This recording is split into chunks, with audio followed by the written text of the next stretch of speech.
Assalamualaikum warahmatullahi wabarakatuh. Alhamdulillahi rabbil alamin. Rabbi israh li sadri wa yassir li amri wahlul 'uqdatam min lisani yafqahu qawli. Rabbi zidni ilma warzuqni fahma. Asyhadu an la ilaha illallah wahdahu la syarika lah wa asyhadu anna Muhammadan abduhu wa rasuluh la nabiyya ba'dah. Allahumma salli ala Muhammad wa ala alihi wa ashabihi wa man tabi'ahum bi ihsanin ila yaumiddin. Jamaah salat maghrib Masjid Nurul Huda yang dirahmati oleh Allah, mari kita senantiasa terus bersyukur kepada Allah karena Allah telah memberikan nikmatnya yang sangat banyak kepada kita. Nikmat sehat, nikmat waktu luang, nikmat kesempatan hidup, dan nikmat bisa hadir ke masjid ini untuk sholat berjamaah dan mendengarkan kajian yang diadakan di masjid ini. Semoga Allah terus menolong kita agar kita menjadi hambanya yang istiqomah taat kepadanya hingga kelak kita dicabut nyawa. Semoga dalam keadaan husnul khatimah. Amin amin ya rabbal alamin. Jemaah yang dirahmati oleh Allah, mari kita senantiasa terus berusaha agar kita bisa lebih mencintai Allah, lebih mencintai Rasul dibandingkan yang lain-lain.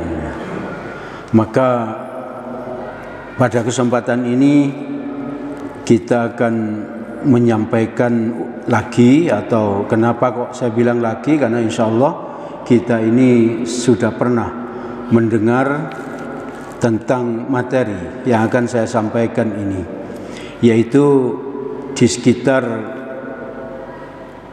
akan meninggalnya Nabi dan di saat Nabi meninggal.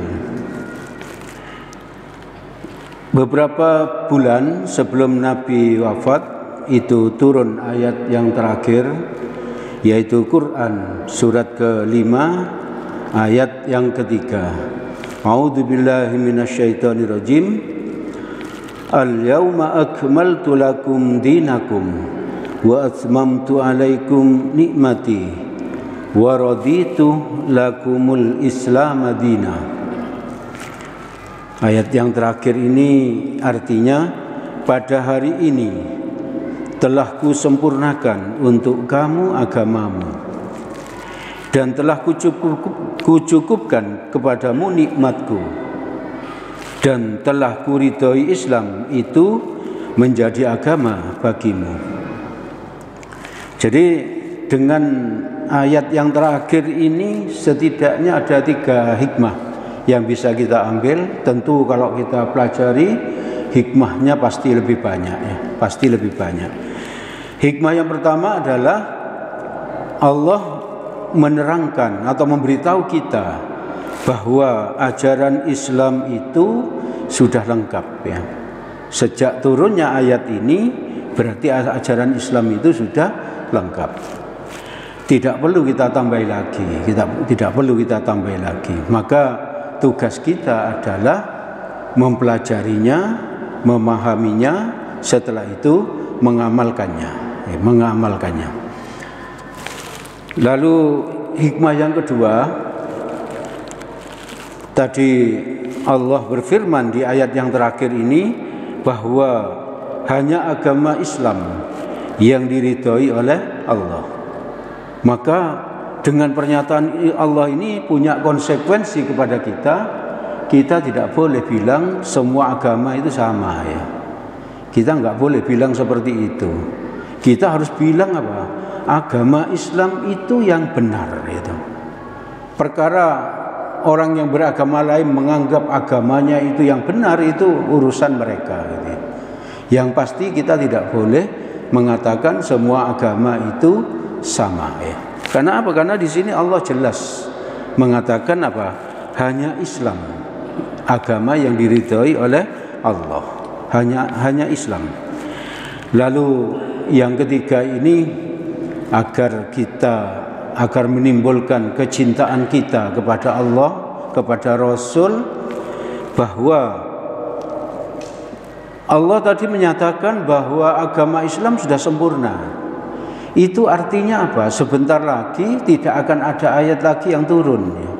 Setelah Quran surat 5, ayat yang ketiga ini pasti tidak akan ada ayat yang turun. Itu artinya apa? Allah semacam memberitahu kepada kita bahwa kematian Nabi itu sudah dekat ya. Sudah dekat. Dan memang terbukti. 3 bulan setelah ayat ini turun, Nabi wafat ya. Nabi wafat. Nah, andaikan setelah ayat terakhir ini turun, Nabi itu masih hidup 3 tahun lagi misalnya, menunjukkan apa? Bahwa ayat ini salah gitu nantinya. Ayat ini salah, belum sempurna nantinya. Jadi karena betul setelah beberapa bulan setelah ayat ini turun, Nabi wafat, itu menunjukkan apa? Benar, Muhammad itu adalah Rasulullah. Benar. Kalau tidak, maka beliau tidak tahu kapan harus meninggal. Dan ketika Nabi menyampaikan ayat ini kepada para sahabat, maka banyak sahabat Nabi yang bergembira ya, yang bergembira. Kenapa? Karena mereka sudah tahu agama Islam itu sudah sempurna ya. Dan Allah ridho pada agama Islam. Hanya satu sahabat ya yang tidak bergembira ya. Malah beliau ini masuk rumah lalu beliau menangis ya. Menangis sejadi-jadinya. Lalu didatangi oleh sahabat yang lain, ditanya, kenapa engkau kok bersedih, menangis?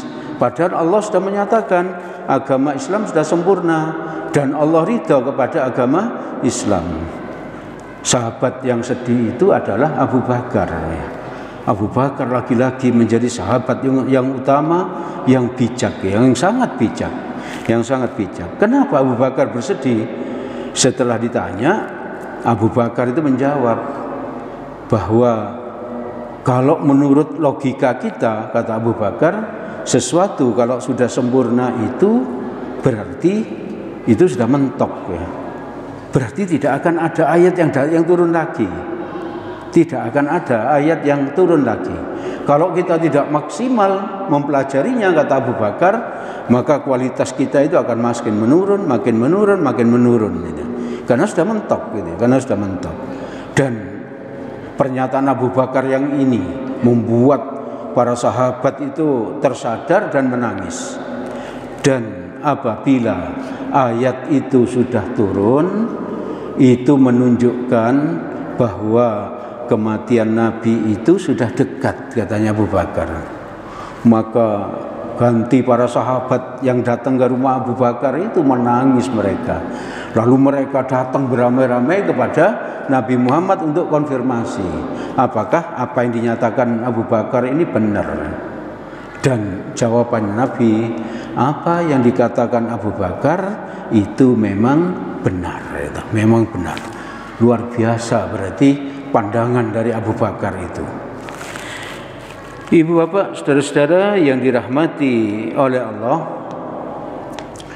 lalu beberapa saat Nabi menjelang wafat, ada sebuah kisah yang insya Allah kita semua sudah tahu.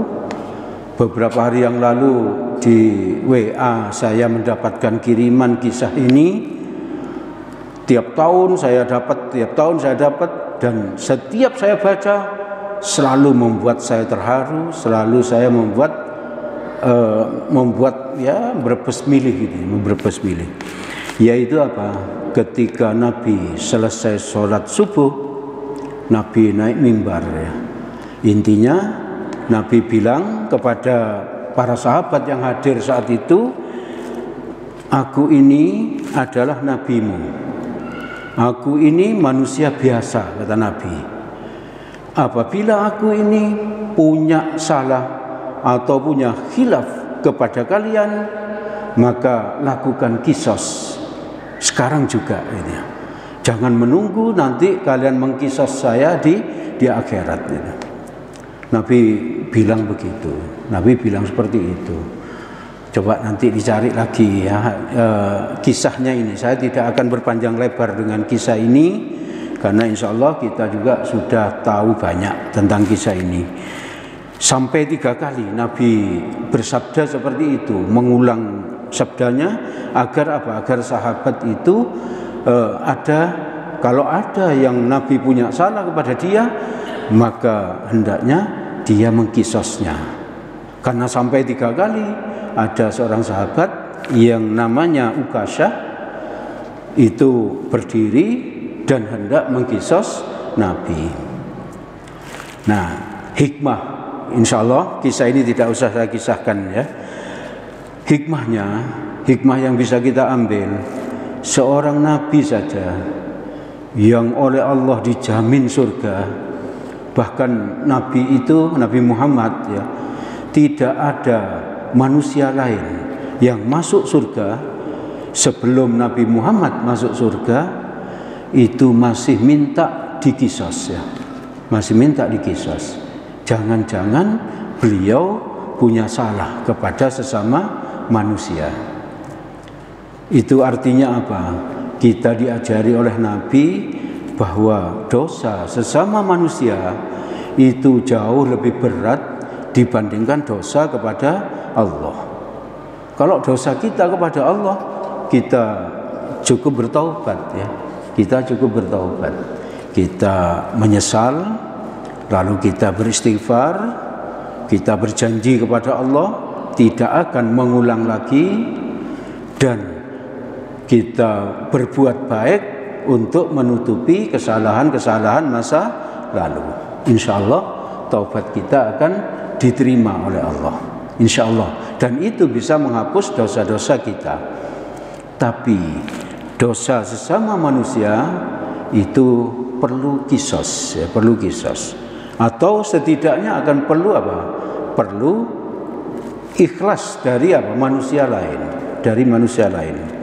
Dan itu artinya kalau ada orang lain yang punya dosa atau salah kepada kita sesama muslim, maka mari kita maafkan. Mari kita maafkan atau kita balas ya. Seperti yang pernah saya sampaikan di kesempatan sebelumnya di Quran surat 42 ayat 40. Allah berfirman, wa jazaa'u sayyi'atin sayyi'atum mithluha faman afa wa aslaha fa ajruhu 'alallah. Dan balasan suatu kejahatan adalah kejahatan serupa ya. Jadi kalau ada orang lain bersalah kepada kita, kita langsung balas ya. Menurut ayat ini, terutama itu hubungan suami istri ya. Maksud saya itu pergaulan suami istri. Tidak jarang seorang suami itu bersalah kepada istri, maka seorang istri wajib langsung apa? Memaafkan suaminya ya. Dan kalau istri yang bersalah kepada suami, maka sang suami langsung maafkan istrinya. Maafkan istrinya. Atau apa? Kalau tidak mau maafkan, balas ya, balas. Menurut ayat ini, nanti dibaca lagi Quran surat 42 ayat 40. Lanjutan ayatnya, maka barang siapa memaafkan dan berbuat baik, maka pahalanya atas tanggungan Allah. Jadi memang Allah menyuruh kita melakukan kisos. Kalau ada yang bersalah kepada kita, balas yang setimpal. Tapi lanjutan ayatnya ini menggoda kita untuk melakukannya, yaitu apa? Jika kita memaafkan orang yang bersalah kepada kita dan kita berbuat baik kepada dia, maka pahalanya atas tanggungan Allah. Itu maksudnya apa? Pahalanya tidak terbatas, pahalanya besar sekali. Jadi ibu bapak, saudara-saudara yang dirahmati oleh Allah, di konsep Islam kita ulang lagi masalah ini di konsep Islam, tidak ada dendam ya, tidak ada dendam. Jadi kalau ada orang bersalah kepada kita langsung bilang nanti kita ketemu di akhirat. Enggak ya. Di Islam itu apa? Langsung balas ya. Atau apa? Maafkan ya. Atau maafkan. Itu yang diajarkan Allah di Quran surat ke-42 ayat 40. Lalu hikmah yang bisa kita ambil juga, sekecil apapun salah dan dosa kita kepada sesama manusia, maka kita harus minta maaf ya, harus minta maaf dan minta ikhlasnya ya. Tidak menunggu hari raya ya. Begitu kita bersalah, kita minta maaf langsung, kita maaf. Bahkan kalau kita tidak tahu apakah kita bersalah saat itu, kita jabat tangan, maaf ya, misalnya seperti itu. Kalau ada kesalahan, sering-sering seperti itu. Agar apa? Agar kita terbebas dari kisos ya. Kisosnya Allah di akhirat nanti. Di sebuah hadis yang cukup panjang, ada orang yang paling bangkrut ya, ada orang yang paling bangkrut, yaitu apa? Orang yang meninggal membawa pahala yang sangat banyak, pahala sholat banyak, pahala haji banyak, pahala umroh, pahala zakat dan lain sebagainya, tapi dia masuk neraka. Kenapa? Karena dia banyak punya dosa kepada sesama manusia, kepada sesama manusia. Ibu bapak yang dirahmati oleh Allah, di hari Senin 12 Rabiul Awal tahun ke-11 Hijriah, Nabi hadir ke masjid ya. Nabi hadir ke masjid untuk sholat subuh. Karena saat itu Nabi sudah sakit parah, maka Nabi dipapah oleh seorang sahabat, sekaligus dua orang sahabat ini adalah sepupu Nabi, yaitu Ali bin Abi Thalib di kanan dan Fadl bin Abbas di kiri ya, dipapah gitu. Dari rumah Nabi menuju masjid. Kalau bapak ibu yang sudah haji, sudah umrah, insya Allah tahu di mana rumah Nabi ya, dan berapa jaraknya ke masjid. Itu sangat dekat ya, sangat dekat ya. Nah, itu dipapah Nabi ke masjidnya. Itu menunjukkan apa? Sebetulnya Nabi sudah tidak kuat ke masjid. Tapi dengan peristiwa ini, Nabi itu sebetulnya seolah-olah ingin menunjukkan kepada kita bahwa kita ini harus menjaga sholat berjamaah di masjid. Jadi Nabi itu semacam ingin mengatakan kepada kita, umatnya sekarang ini, jaga sholat berjamaah di masjid.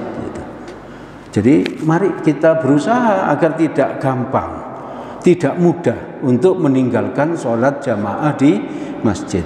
Nabi yang sudah pasti masuk surga, bahkan masuk surganya pertama kali, itu saja sudah masih menjaga sholat berjamaah di masjid sampai beliau dipapah ya, sampai beliau dipapah. Ibu bapak, saudara-saudara yang dirahmati oleh Allah, setelah itu ketika agak siang, Nabi sakitnya makin parah gitu ya. Lalu dari luar ada seorang pemuda Arab, dia bilang, "Assalamualaikum, wahai keluarga Rasulullah, bolehkah saya masuk?" Gitu.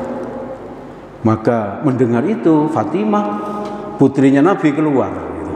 "Waalaikumsalam, mohon maaf, kembali lain hari, karena sekarang ini Rasulullah sedang sakit." Tapi pemuda tadi memaksa, dia bilang lagi, "Assalamualaikum, wahai keluarga Rasulullah, saya minta izin untuk masuk." Fatimah itu memandang kepada pemuda Arab tadi itu langsung gemetar gitu, langsung merinding gitu, bulu kuduknya. Setelah itu, Fatimah masuk. Mohon maaf, ini terlalu semangat ya. Fatimah masuk dan Nabi bertanya, "Wahai Fatimah, siapa yang di luar?" Gitu ya.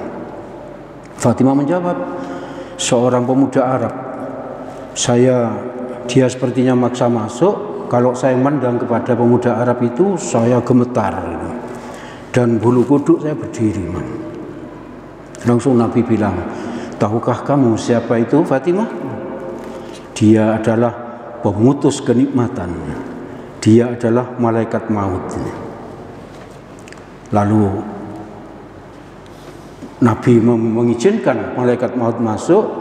Langsung Nabi bertanya, wahai malaikat maut, kamu kesini ini mau membesuk saya yang sedang sakit ataukah sedang bertugas? Maksudnya bertugas, mau mencabut nyawa gitu. Malaikat maut menjawab, dua-duanya Rasul gitu. Tapi tadi Allah berpesan, kalau Allah belum berkenan untuk saat sekarang ini dicabut nyawa, saya disuruh kembali gitu. Coba bayangkan ibu bapak, kalau kita nanti malam ada orang ngetuk pintu kita lalu bilang, saya malaikat maut, minta izin mau mencabut nyawa gitu. Kira-kira apa yang kita lakukan? Berat sekali kalau ini. Tapi malaikat maut nggak pernah minta izin kepada kita, nggak pernah minta izin, langsung cabut begitu saja gitu. Tapi pada Nabi, malaikat maut minta izin gitu. Lalu Nabi langsung bertanya kepada malaikat maut, kamu tinggal di mana? Tinggalkan di mana? Malaikat Jibril, kok saya tidak melihat gitu.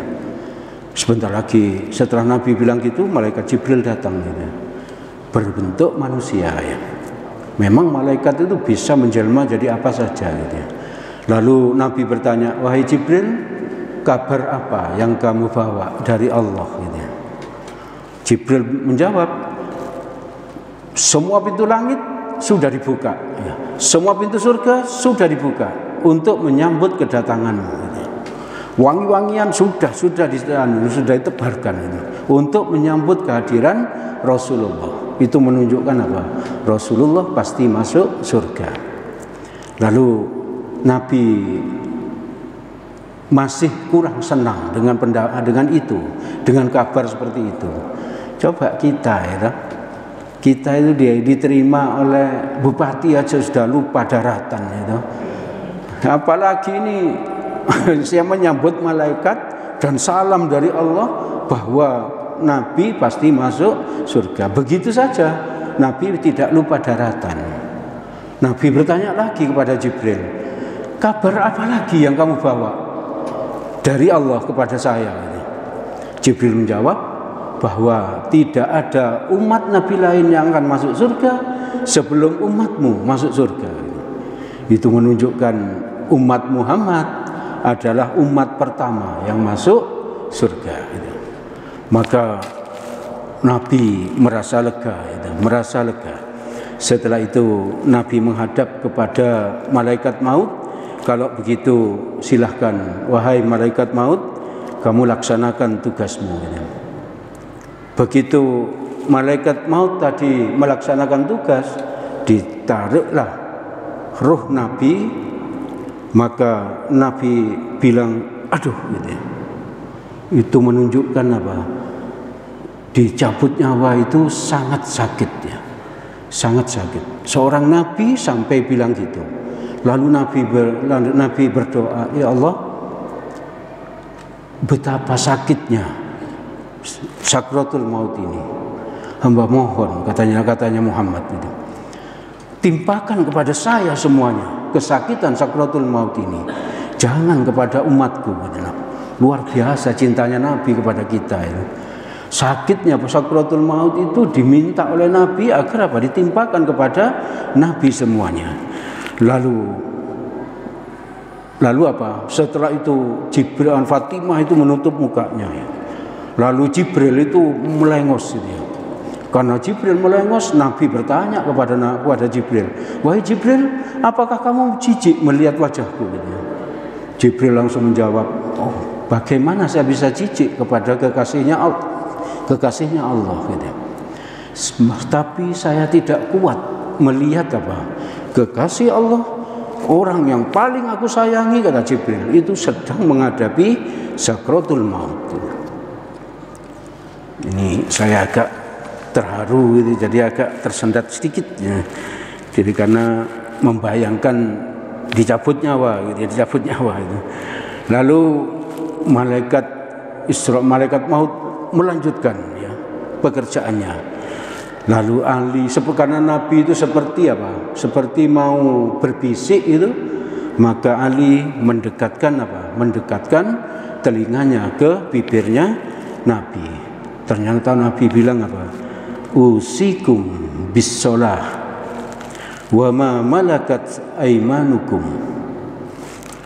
Artinya peliharalah salat. Tadi di awal Nabi sampai dipapah untuk sholat berjamaah di masjid. Lalu begitu mau dicabut nyawa, Nabi berpesan melalui telinga Ali, peliharalah sholat ya. Peliharalah sholat. Berarti sholat itu luar biasa, harus kita pelihara betul ya. Sampai apa? Kita itu sholat sampai apa? Kita koma gitu. Tidak dengar apa-apa, tidak sadar apa-apa, atau sampai kita dicabut nyawa, atau kita ini gila gitu ya. Kalau kita gila sudah enggak wajib sholat ya. Selama 3 keadaan itu belum ada, gila, koma, atau kita meninggal, selain itu kita masih wajib sholat ya. Masih wajib sholat. Lalu lanjutan ayat ini, lanjutan hadis ini yang dibisikkan kepada Ali bin Abi Thalib ketika Nabi mau wafat, peliharalah orang-orang lemah di antara kalian. Jadi kita itu harus apa? Harus menyayangi fakir miskin. Oh, kita harus menyayangi orang-orang yang tidak berdaya atau sakit dan sebagainya. Pokoknya kita disuruh Nabi untuk memelihara orang-orang yang lemah di antara kita. Terus malaikat maut itu melaksanakan tugasnya. Lalu Ali bin Abi Thalib lebih mendekatkan lagi telinganya ke bibirnya Nabi. Maka kalimatnya Nabi, ummati, ummati, ummati. Setelah itu Nabi wafat.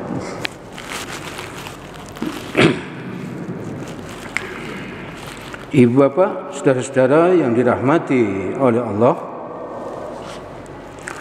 peristiwa maut ini benar-benar mengerikan ya, benar-benar mengerikan. Oleh karena itu Nabi menyuruh kita agar kita banyak-banyak mengingat masalah mati ya. Bahkan Nabi mengatakan orang yang cerdas itu adalah orang yang paling sering mengingat mati dan mempersiapkan bekal untuk hidup setelah mati.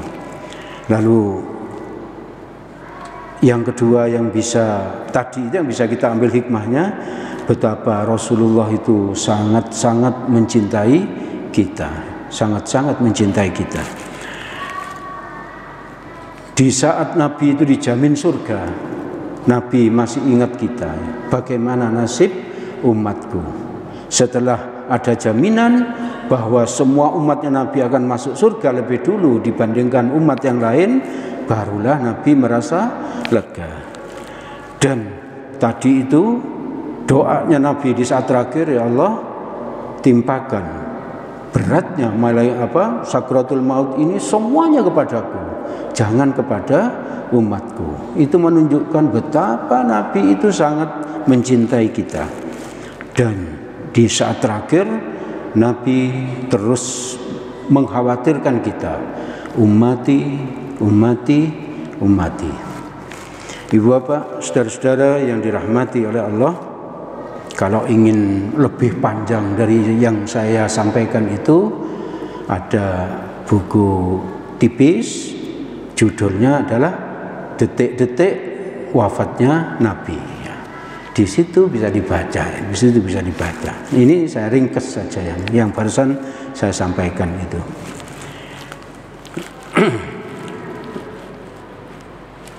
Ibu bapak, saudara-saudara yang dirahmati oleh Allah, itu yang bisa kami sampaikan pada kesempatan malam ini.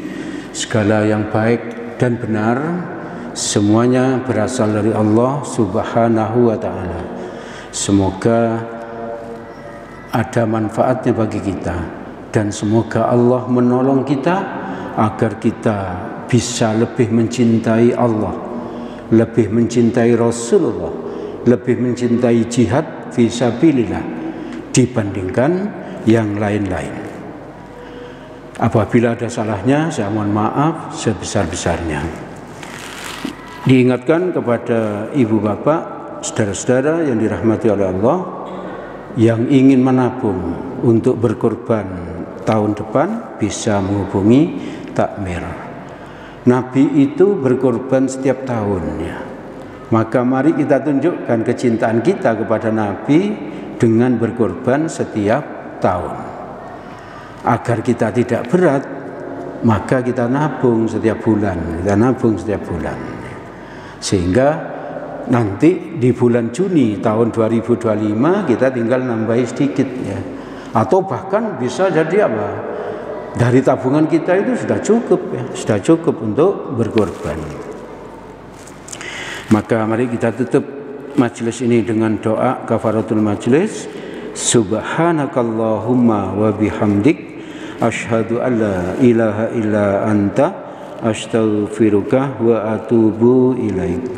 Assalamualaikum warahmatullahi wabarakatuh.